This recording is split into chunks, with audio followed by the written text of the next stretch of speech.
Sup? Yo.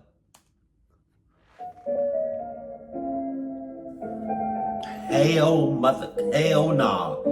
Sus. Sus. He just got hard. Pause. You don't know who's behind that This happened a mask. couple years back on Christmas Eve. Ever since I was You know why I'm so scared of Santa Claus and why I think he's a fucking creep? Is because with any costume, you don't know the person behind the mask, the person in the costume. You do not know.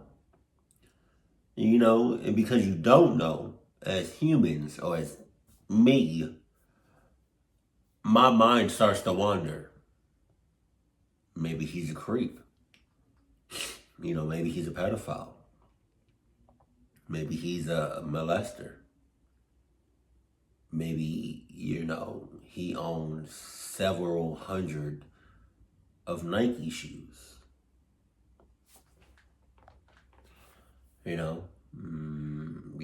Maybe he's a, child abductor. Maybe he beats on women. Maybe he's an abuse. Like, you don't know who's behind that mask, who's in that costume. And to put salt on the wound, you're sitting on his lap.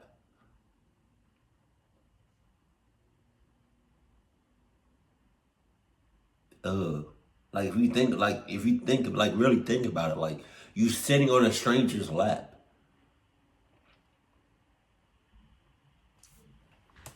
it was kind of tradition for me to spend Christmas Eve with a good friend of mine named Anthony. His family would always invite me to come over, and we'd play board games, open presents, and, the usual stuff you do on Christmas Eve. Then, of course, before the morning, I'd go back home and spend Christmas Day with my own family. I'd been doing this for as long as I can remember, and this year was set to go the same way. I was at Anthony's house, and by this point it was close to midnight, around the time I'd start heading back home. Though, I'm not gonna lie, I was a little intoxicated. I told him I'd call an Uber, but Anthony offered to drive me home himself. We didn't live that far from each other, so I of course accepted his offer, especially considering how expensive Uber rides can get. Now, well, like I said, the drive wasn't that long. The scenery itself was essentially a dark, unlit road surrounded on both sides by forest, with the occasional cabin. On top of that, it had been snowing, with a decent amount of snow on the ground already. I'd memorized these roads ever since I was a kid, but even to this day, I still get an eerie feeling being on them at night.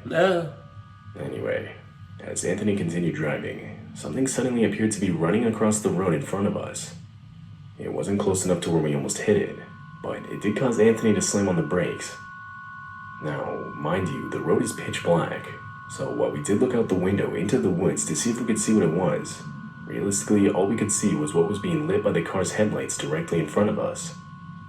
Anthony looked at me and said it was most likely just a deer. I told him to turn on the high beams, and I'd go outside to check it out. Looking back, I don't know what made me think this was a good idea.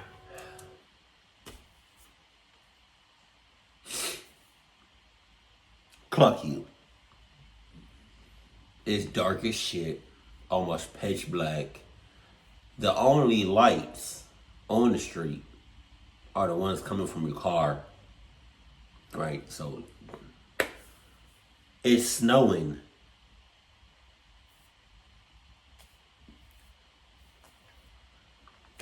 I wouldn't even go outside during the daytime on a nice, clear, sunny, blue skies. Nice, nice 75 degrees with the ocean breeze. That rhymed. But hold on. No one was making me do this, and I really don't remember what my thought process was. Yeah, I know who made you do this. Somebody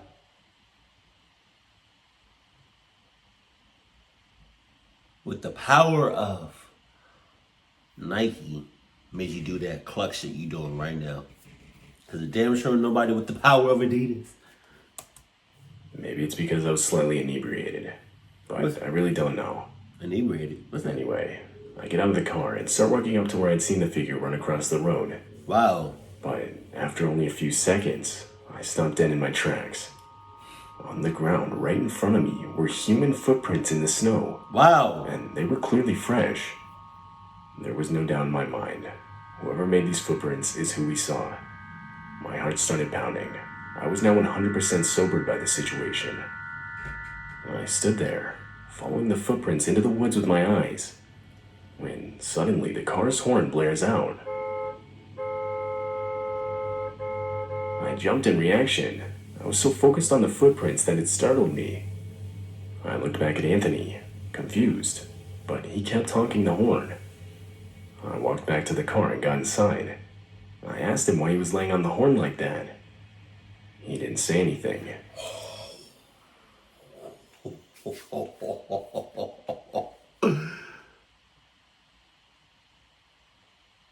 That ain't your boy. That is not your boy. And instead pointed into the woods slightly off the road. I don't know. I looked over in the direction he was pointing, and that's when I saw it. I could barely make out a man, standing maybe only 40 feet from where I had just been.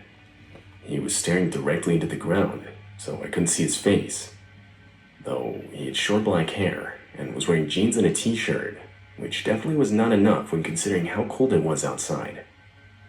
The guy's shirt was covered in what honestly looked like blood, but what best caught my attention was the black garbage bag he was holding behind him, like as if he had been dragging it.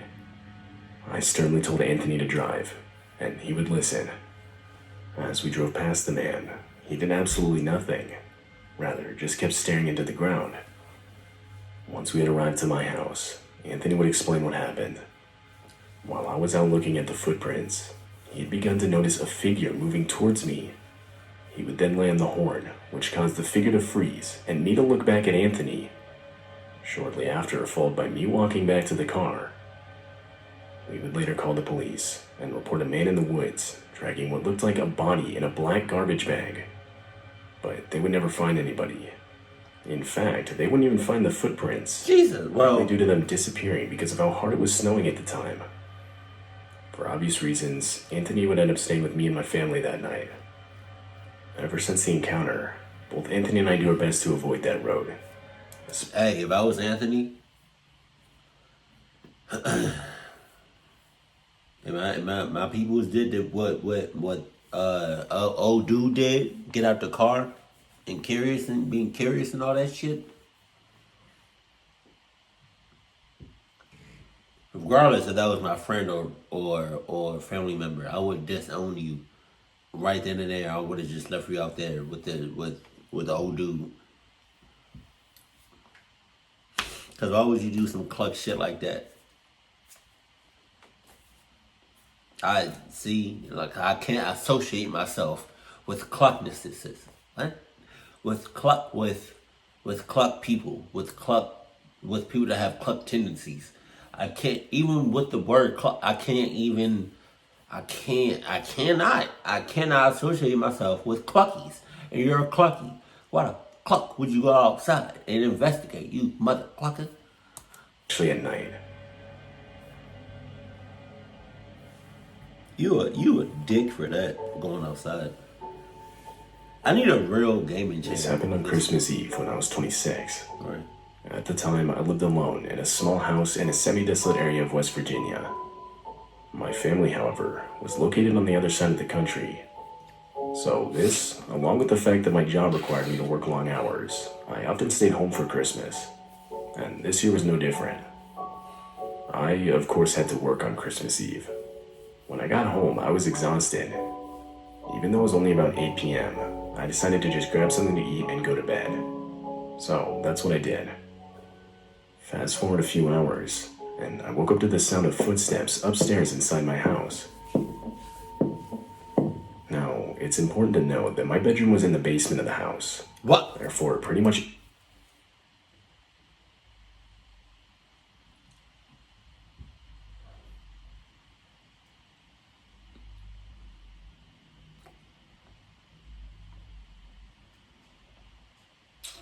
Cluckies. I feel like this whole video is gonna be filled with cluckies. Any sound from the main floor was completely audible from where I slept. I wasn't completely on edge right away. It wasn't that rare for my friend to spend the night at my house after a night out in the nearest city. While still far, my house was a lot closer to the city than his was. Therefore, an Uber back to my place was much cheaper than going all the way back to his own. He would typically have his girlfriend pick him up later the next morning. I even gave him a spare key so he could stop by even if I wasn't home. I don't know. Whenever he did this, he would always at least text me beforehand to let me know. I'm saying. And I didn't have any new notifications on my phone. I got out of bed, walked to the bottom of the basement stairs, and yelled out my friend's name. Though, this was instantly met with loud footsteps as someone started running through the main floor of my house. I instinctively ran under the stairs and hid in a crawl space. Come on, bro. Basement. You probably got an attic. You son of a cluck. Basements, crawl spaces, attics. I think chimneys. Oh yeah.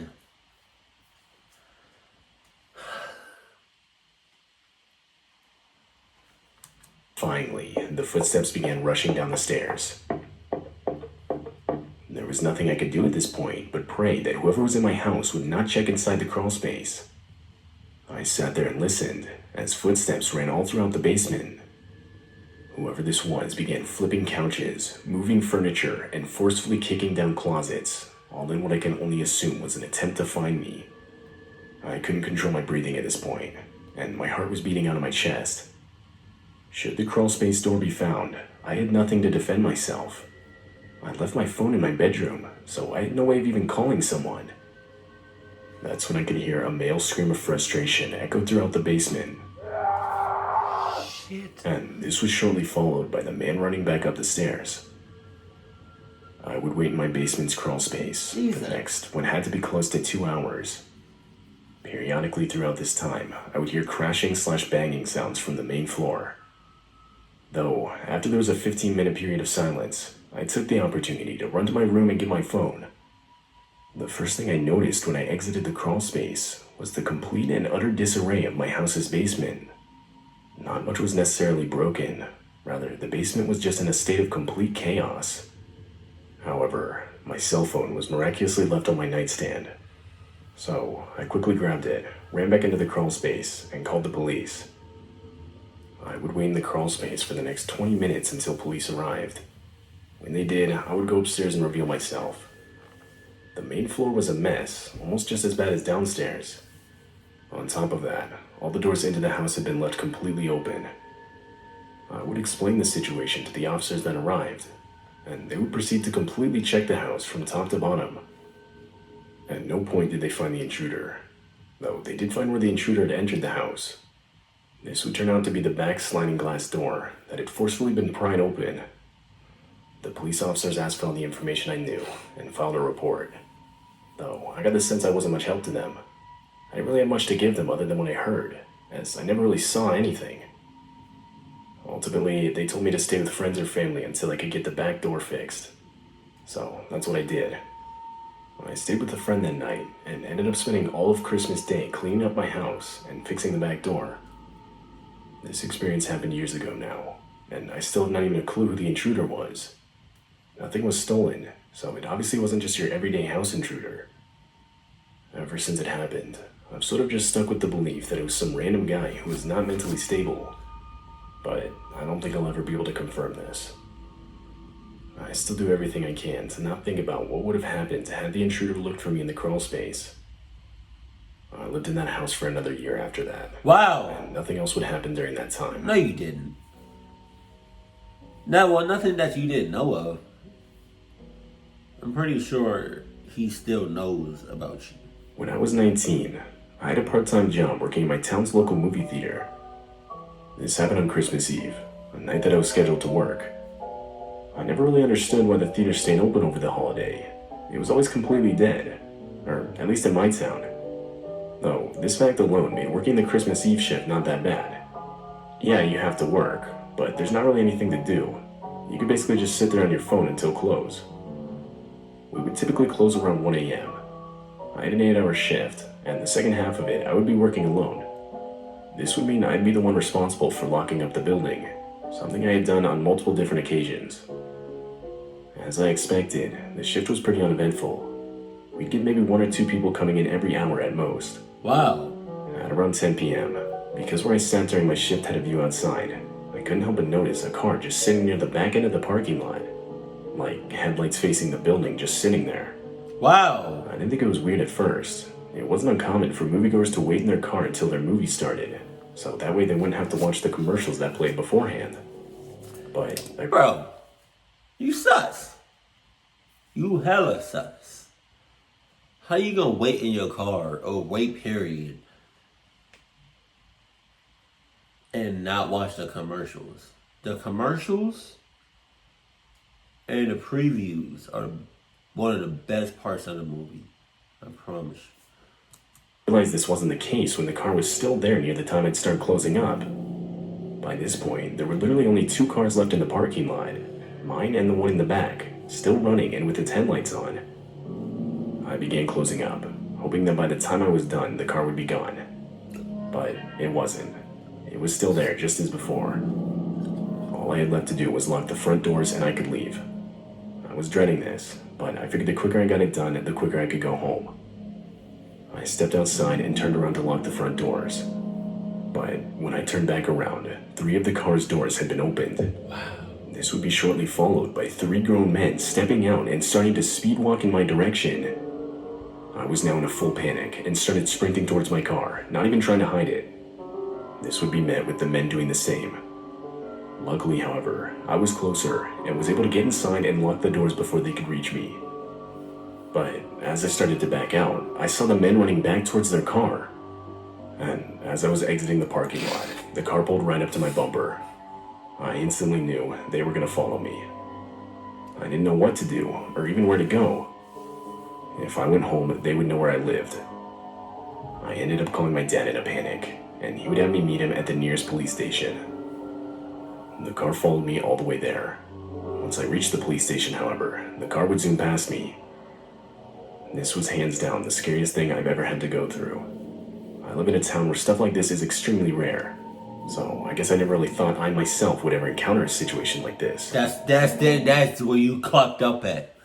You think, just because you're in a safe neighborhood, or you in a neighborhood where the crime rate is low, that you think nothing is going to happen at all, or very, little to nothing is going to happen in your town, in your neighborhood.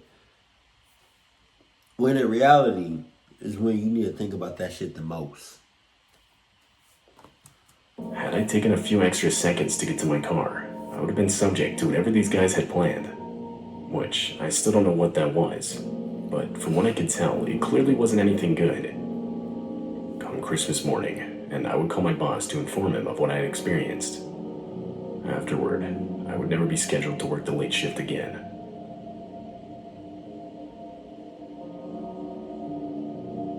At least it's not as bad as like the night, like the graveyard shift. That shit, Jesus. Why do I keep forgetting that's how he ended his videos? Yo.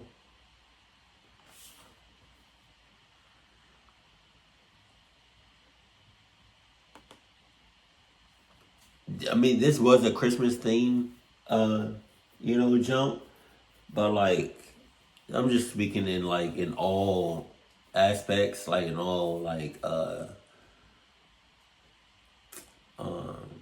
in all of like holidays and stuff. Cause when certain holidays come around, or when all holidays come around, you get together with your loved ones. You get together with like the people that matter to you the most.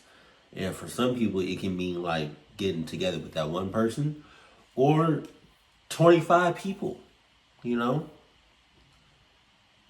But then again, it's like when the holiday season come around, everybody and their mama is just like all together.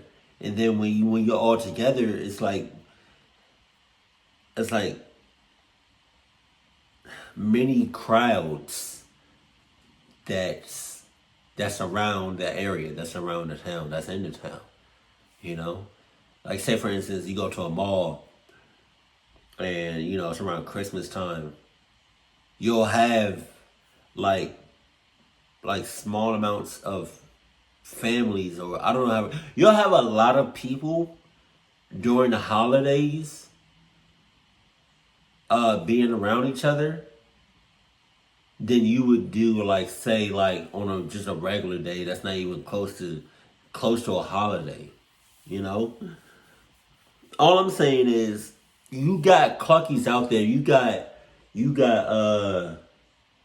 psychopaths, you got all kinds of bad people, clucked up people that know when the holidays come around, there's more people in the malls, at the movies, at the parks, in your neighborhood. There's more people just around.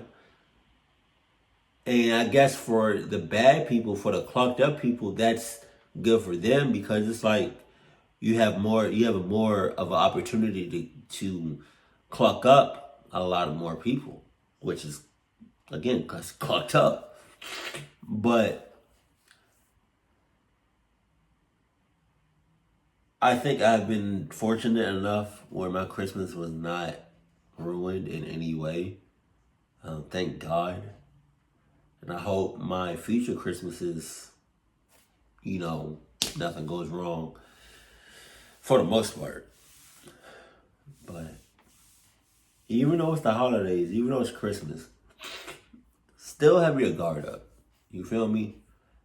Please still have your guard up, because shit happens.